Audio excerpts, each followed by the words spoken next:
The National Weather Service confirms a tornado touched down in Trussville Thursday afternoon. The tornado came without warning, which experts say is a reminder to pay attention to all weather alerts. A tornado warning goes off, 2 a.m. Alabama. You have maybe 8 minutes. The family in Minnesota runs to the basement. They walk downstairs, close the door, sit on the floor. They are underground. The tornado passes, they are fine.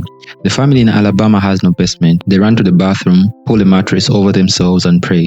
Same tornado, same warning. Completely different odds of survival. One study found that a basement cuts the risk of a serious injury during a tornado by 87%. Compared to being in a regular room, 87%, that is not a small age. That is the difference between life and a body bag. And yet across huge parts of American South, basements are basically gone. Not against the law, but the ground, the water, the soil, the rock, and the money all work together to make them almost impossible to build. Less than 1% of the new homes in Texas, Oklahoma, and Kansas have a basement. 1%. Meanwhile, those same states sit directly in the path of some of the deadliest tornado corridors on Earth. This video is about how that happened and why is it getting worse. First, the basement split in America is sharper than most people know. Draw a line across the country, roughly along the Mason-Dixon line, the older border between North and South. On the northern side, about 90% of the homes have basements. On the southern side, it drops to less than 1% in many states. This is not the slow fade, that is a cliff. In Arkansas or Nebraska, buying a new home without a basement would feel strange, like buying a house with no roof. You just do not do it. In Mississippi, Louisiana, or Florida, buying a home with a basement is almost impossible because almost no one builds them. Why does that line exist? 4 reasons working together. Picture a glass of water on a table. The water has a surface, below the surface liquid, above it air, and the ground works the same way.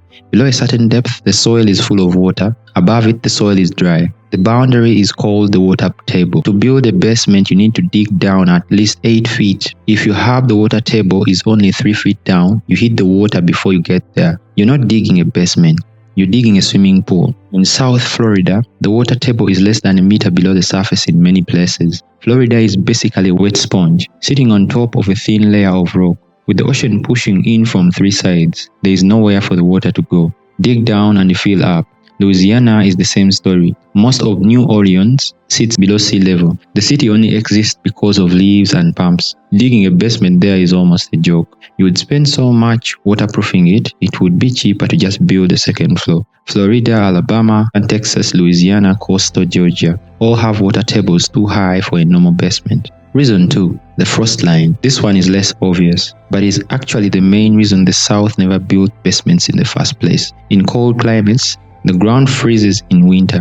Not just the surface, the freeze goes down. In parts of northern US, the ground freezes 4 or 5 feet deep. That depth is called the frost line. Here is why it matters. When water in the soil freezes, it expands.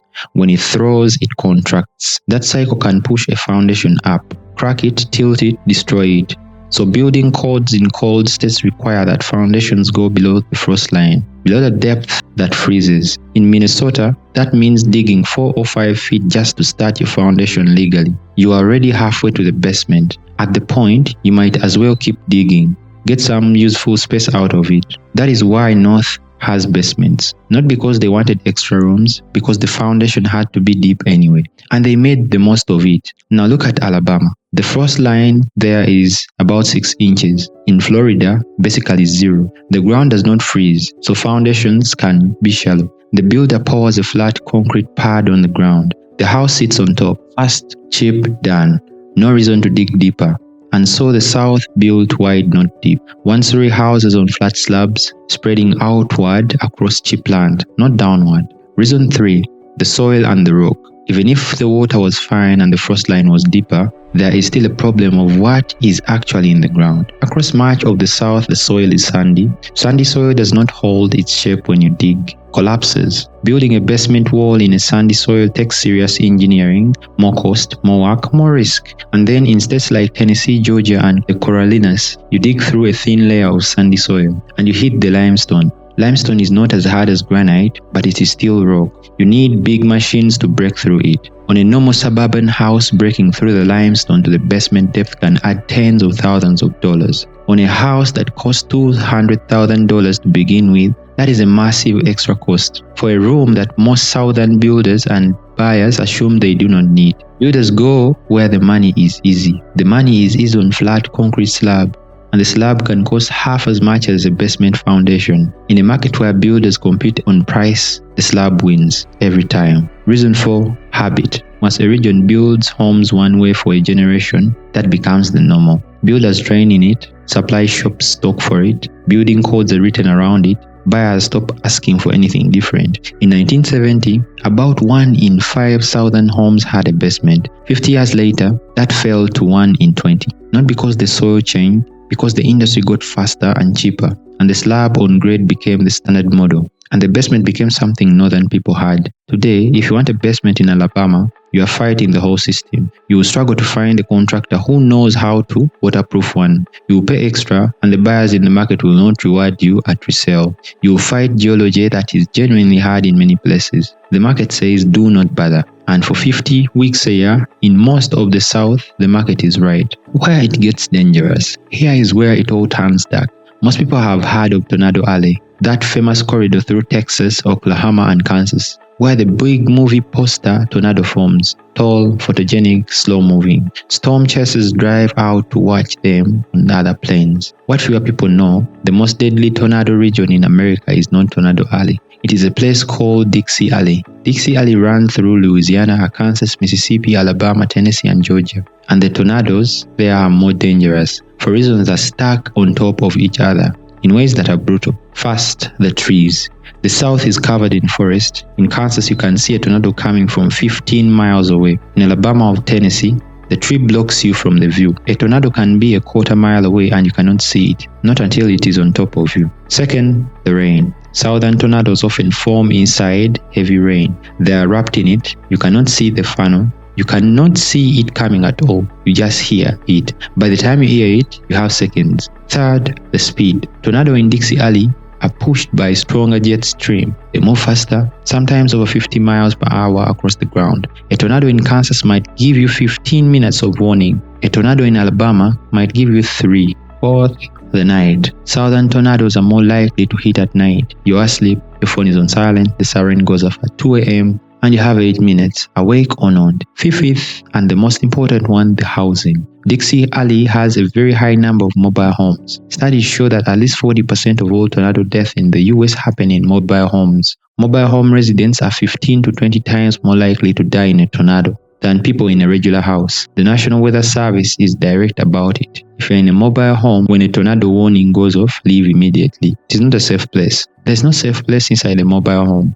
Not even close. So what do those people do when they leave? They run to a neighbor's house, a house built on a slab, a house built nowhere underground to go. The bathroom, the closet, the hallway, better than the mobile home, but far worse than a basement. The average Alabama tornado kills more people than the average Kansas tornado. Not because Alabama tornadoes are stronger, often they are not, because in Alabama, there is no basement to run to. The numbers. April 27, 2011. A tornado outbreak hit Alabama and the surrounding states. One of the deadliest in American history. 322 people died across 6 states. A CDC study looked at 398 patients treated at Alabama hospital after the outbreak.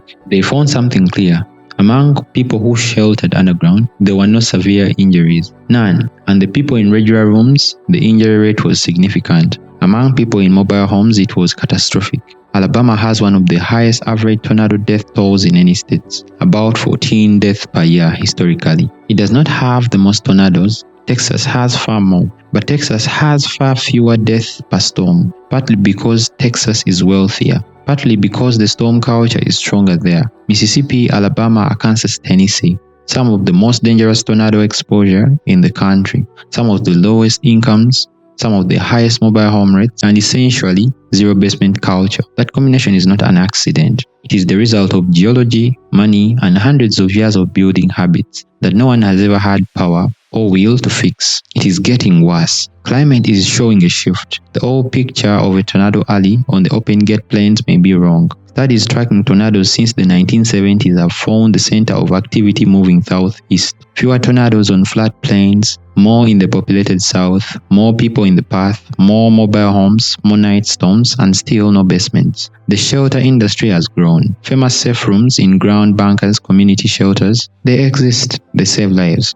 But community shelters require you to get there in time. At 2 a.m., in the rain, in the dark, in ground bunkers cost thousands of dollars that many rural southern families cannot afford. Above ground safe rooms are better than nothing, but they are not basements. The South is more exposed than it has ever been, and the people most at risk, rural, low income, living in mobile homes, are the least able to do anything about it.